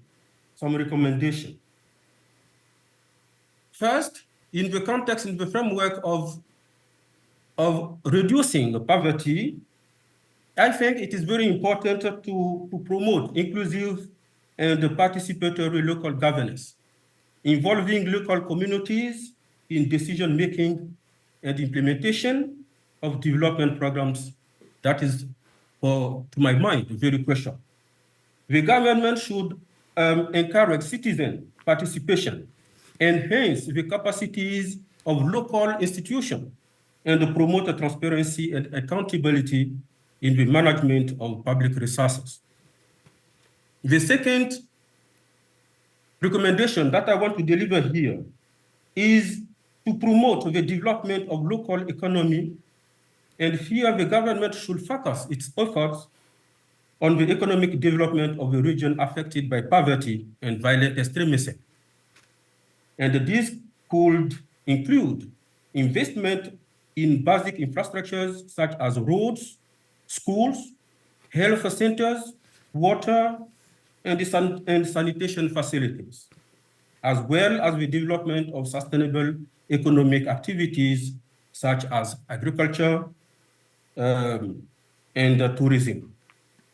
I know that much has been done, but the main concern here is how to assess all those actions made by the government and the international partner of Côte d'Ivoire, especially the question about the adequacy between those policies and the real need, the dream and the aspiration in the northern of the youth in the northern region of Côte d'Ivoire, and the expected impact of those initiatives and the policies. The Ivorian government and the international actors, I'm meaning here USAID, JICA, and so on, can establish incubation and funding programs to support social startups and the community initiative aimed at addressing poverty and violent extremism. These initiatives would include projects focused on access to clean water, renewable energy, sustainable agriculture, and so on. To the second point, about the necessity of establishing a secure political context, because we know that Côte d'Ivoire, each 5 years, is a reason for political instability, and since 1990, it is almost like that. What we have to do, I want to mention that the connection, the link between poverty and political instability, political instability and violent extremism is clear, because extremist group can profit by political instability to attack and so on. So to the government, the first one is to strengthen inclusive, participatory, and equitable public governance that respects the rights and the interests of individual and different social groups. The second recommendation is to promote a culture of peaceful cohesion through development actions. Actually, To this is, political parties, for instance, I'm going to to have you political continue, parties- but I'm also going to invite, because I think the point that you just brought up in respect to political stability, governance, and the way forward, I'd actually like to invite our representative from the Embassy of Togo to join, and we'll kind of, in respect of our technical issues and time extension, we'll kind of include Mr. Coinsy's remarks after Dr. Flan here, because I think it's most appropriate instead of us three talking about government and civil society. Why don't we bring you into that conversation? So, Dr. Flan, if you could finish up your remarks you were making, and then we'll actually turn to our representative from the Embassy of Togo, who's taken some time to join us today, and hear some comments from government and diplomacy on what that way forward is. So, Dr. Flan, to you for to close up your comments, and we'll turn to Mr. Coinsy. Okay. So to political parties, I can recommend to commit the commitment to training political members on the democratic, civic, and moral values. This is a problem here because political parties have to be trained on those questions. They also have to avoid using youth as instruments for gaining and retaining power through violence. To the social society, civil society, sorry. The main issue for me is how to maintain political neutrality so that civil society can remain credible.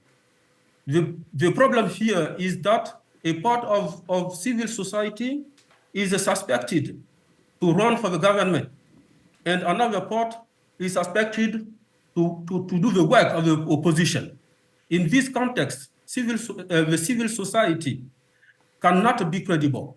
And I think an issue is how to do so that the civil society can maintain political neutrality and remain credible. Tammy, I think this is the main points I wanted to Some excellent deliver. main points. And thank you so much. I think you bring up a great thing, and I do want to acknowledge, if someone has a meeting you have to get to, we will not look unkindly on you. I know it's at 11, but I think this is a great point to turn to our representative from the Embassy of Togo for, is that of political stability and legitimacy and positive relationships between civil society and it's a shared objective, right? The foreign donor, Western engagement, civil society, the states, right? Obviously, everyone has a shared end goal and objective of peace, prosperity, and security.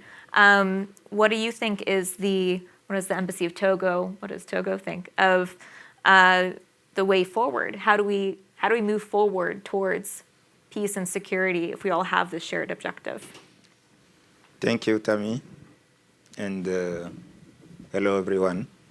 I want to thank all the panelists for their contributions and their observation regarding the situation and the way forward in building peace in West African countries.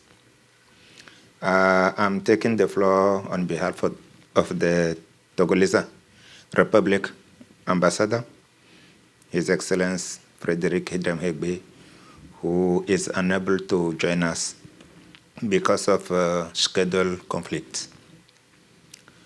I would like to thank the New Line Institute for inviting us to share our vision of the security situation in our sub-region. I will try to cover in my remarks two aspects.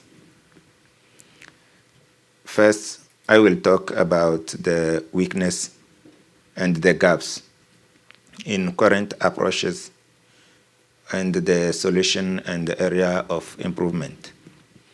Then I will briefly share what my country, Togo, is doing to improve the peace in our sub-region. But I want to point out that as I'm a diplomat, I will be more focused on political aspects rather than military one, because I'm not expert in that aspect. I will say that the security situation in West Africa region is essentially marked by the upsurge of terrorism and the spread of violence extremism, in addition to transnational organized crime, which is already difficult to be controlled in the region. West Africa is also facing challenges of democratic governance, the sustainable pace. As evidence, we can note the several military putches that occur in the region and the rise and progress of terrorism that manifests itself daily in attacks by armed groups against defense and security forces and the civilian populations. I will say that I will point 3 points that are challenging for security, but on political aspects. The first one I would like to talk about will be the fragility of state institutions. This is due to both endogenous and exogenous factors, including historical legacies, as well as issues such as foreign interference, poorly managed elections, imposed adjustment programs. Because of all these reasons, our countries need to promote inclusive governance, address youth unemployment, fostering social cohesion, and involving local actors in conflict resolutions. I think some of my pre-opinion talked about these points. The second aspect is the political and security challenges. The complexity of democratic challenges across the region need to be addressed, emphasizing factors that impact positively governance and political stability, such as the crucial role of separating powers, especially the influence of the judiciary connected to political power.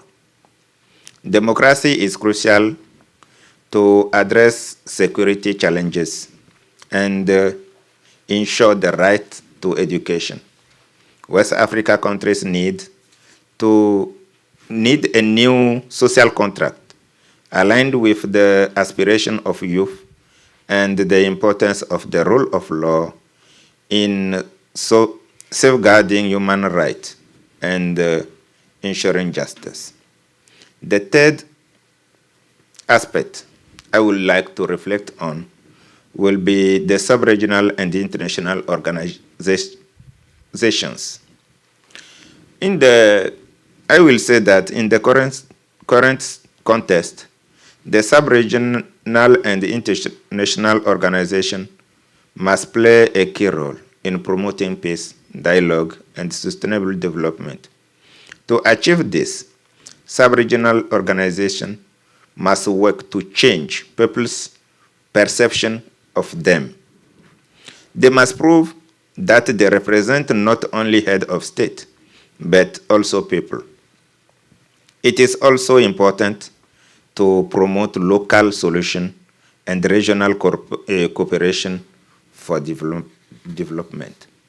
Then, what is Togo doing to promote peace in the sub-region?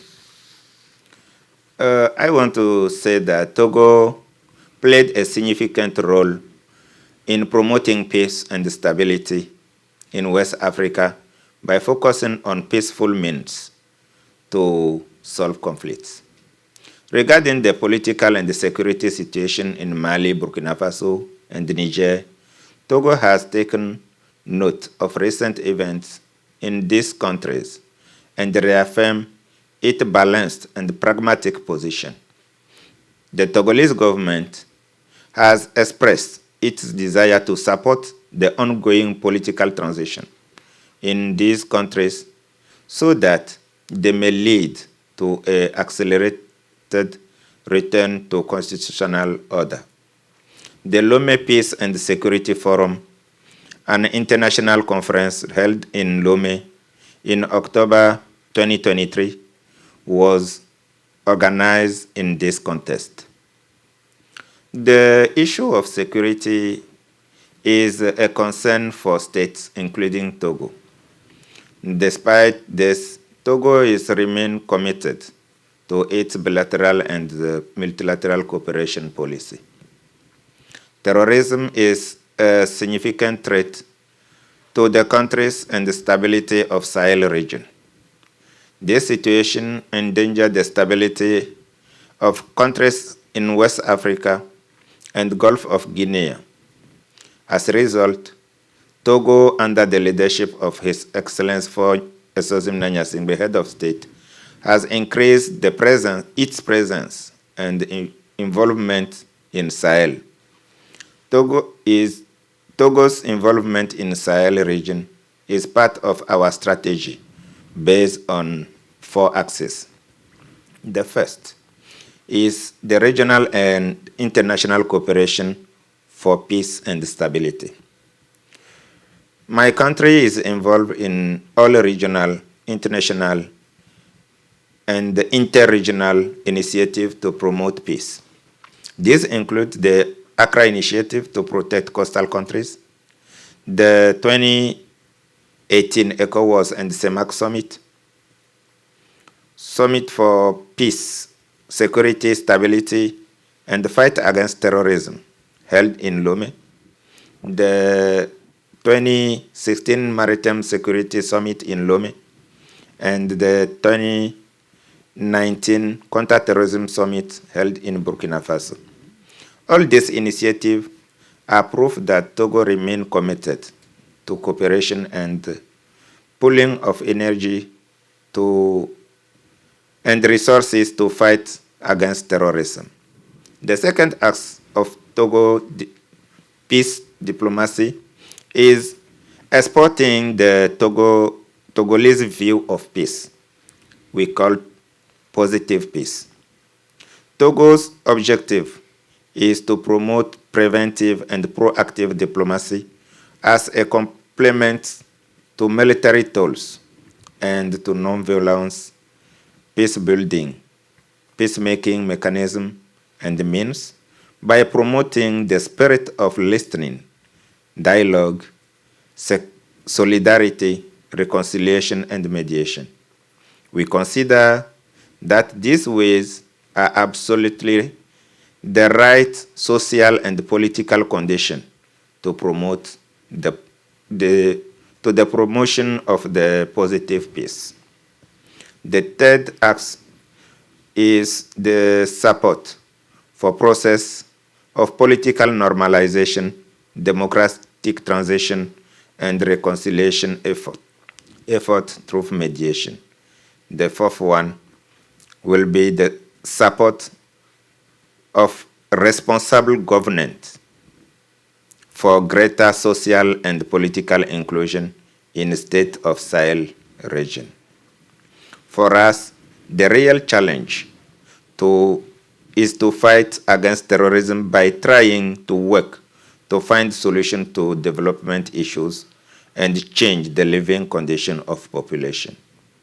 To support efforts to promote political governance in the Sahel, and Togo will continue to support these countries' advocacy for more development finance. To finish, I will say that the solution for lasting peace should include pooling efforts based on peace, social justice, and sustainable development. In addition of this, rulers should deal with a better governance and build system and processes that address electoral violence, governance deficit, and marginalization. I will say, to conclude, that the security challenges in our region are real and well known. The solutions exist, and the present symposium aims to contribute to them. So, what can be the real way forward? I consider that a strong will of all stakeholders, a firm determination to move peace forward, and concrete action, because only action can produce results. Thank you.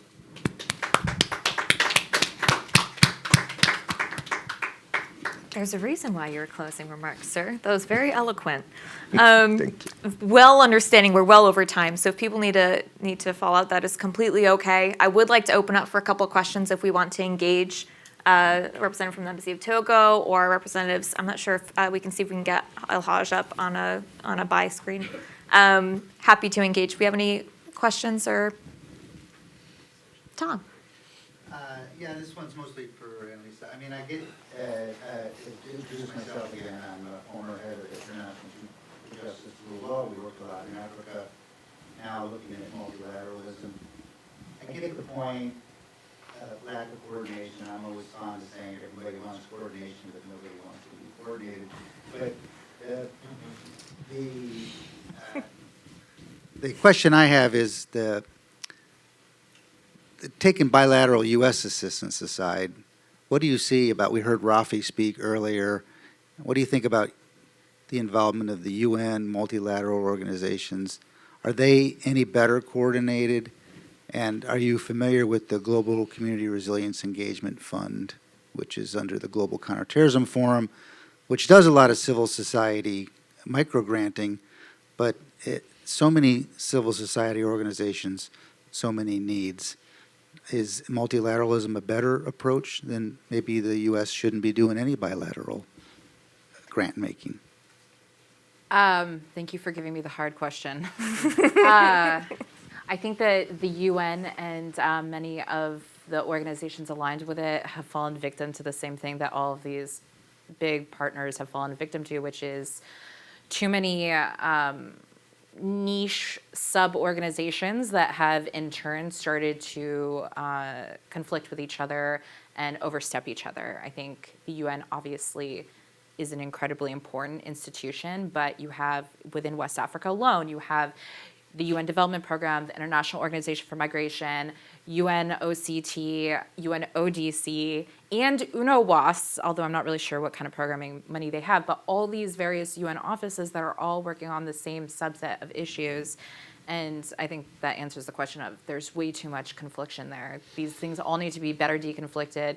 Donor funding needs to be deconflicted to these various organizations. And from personal experience, I have seen where this goes back to when I was with State Department. We were trying to do, when I was in Niger, we were trying to build a holistic approach to defections and reintegration of ex-combatants from Boko Haram and Islamic State. It's now the country's flagship DDR program. But at the time when I walked into this program, and this is a perfect example, you had various steps in the effort that needed to be addressed in order to make a functioning DDR system, a legal framework, kinetic operations that were complemented by promoting of defections on the ground, and then the reintegration, the de-radicalization, and then the reintegration efforts, which the last two parts are largely PVE, CVE, and development work. And we found that various offices within the United Nations, as well as various other big NGOs, the Beltway Bandits, et cetera, were being funded by different donors, and no one was talking to do exactly the same thing and replicate each other. And the sad thing about it is that not only does that make things ineffective on the ground because things will just conflict with each other, and as one Nigerian aptly put it to me, please put a pause in all the governance programming because now we have too many options, and the jihadists come in and they know exactly how to exploit that narrative of the NGOs have created 4 different governance civil society building programs, which means that your national government is ineffective, so you should just listen to us because we'll also bring in security, by the way. So aside from that, it also just means that there's a ton of money that's wasted in one tiny space, and it's going to nothing, and then we have nothing to show for it. And then politically at home, there's less domestic interest in actually supporting those initiatives. So I don't know if I addressed your comment directly, but the point is that there's the same problem across the board. I think the US still needs to engage multilaterally, of course. The UN is very important, but I think we need to also kick up our engagement directly with other Western European partners, in addition to the African partners in particular. And I think this speaks exactly to what you were just saying, which is it is so important that we particularly look at coastal West Africa not the same way we looked at the Sahel. The Sahel, I hate to say it, but the Sahel has very fragile states and always has. And as a result, it was hard to find very clear partnerships there. Togo, Ghana, Cote d'Ivoire, Benin, these are incredibly strong states, relatively speaking, to the Sahel. These are partners that we need to listen to and work by and through. We shouldn't go at them with these multilateral donor packages that do not speak to what the government's initiatives are. I think that is an excellent answer to a complex question. We have covered a lot of ground today, and thank you for your patience. I think it's part of the answer to engage on the international level with the United Nations, to engage with U.S. policies, to engage with our African partners' approaches to the way forward, as well as our local partners. These are often conversations that are had at each level and within each sector. You have a development conversation, you have a security conversation, you have a civil society conversation, you have a geopolitics conversation. And so the patience of everyone online and those that stayed with us in the room over time is well appreciated. But this is, obviously we see a lot of crossover from the starting of Mr. Rafi Shah's remarks from UN Office of Counterterrorism to a lot of what our partners from representing civil society in Mali and Cote d'Ivoire said. As well as I can speak for hundreds of interviews I've had with civil society, and Elise, I'm sure you would say that a lot of your work, people would echo that coordinated efforts is echoed from the top to the most local levels. So I think we'll just have one word from literally, if there was one word that each, all 4 of you here could leave us with as the way forward, if we were to focus on one thing, what would that one word be? Haj. Oh, yeah, thanks so much. So if I have to focus in one word, I can say that, Western countries, the US government, and the international community must move away from militarized responses and focus on addressing the root causes of violent extremism, governance, security, and the whole package in West Africa. Excellent, thank you. Dr. Flan Moquette Cesar, thank you for your contributions today. What is the one focus, the one word that you would like to say should be focused for the way forward? Oh, you're muted.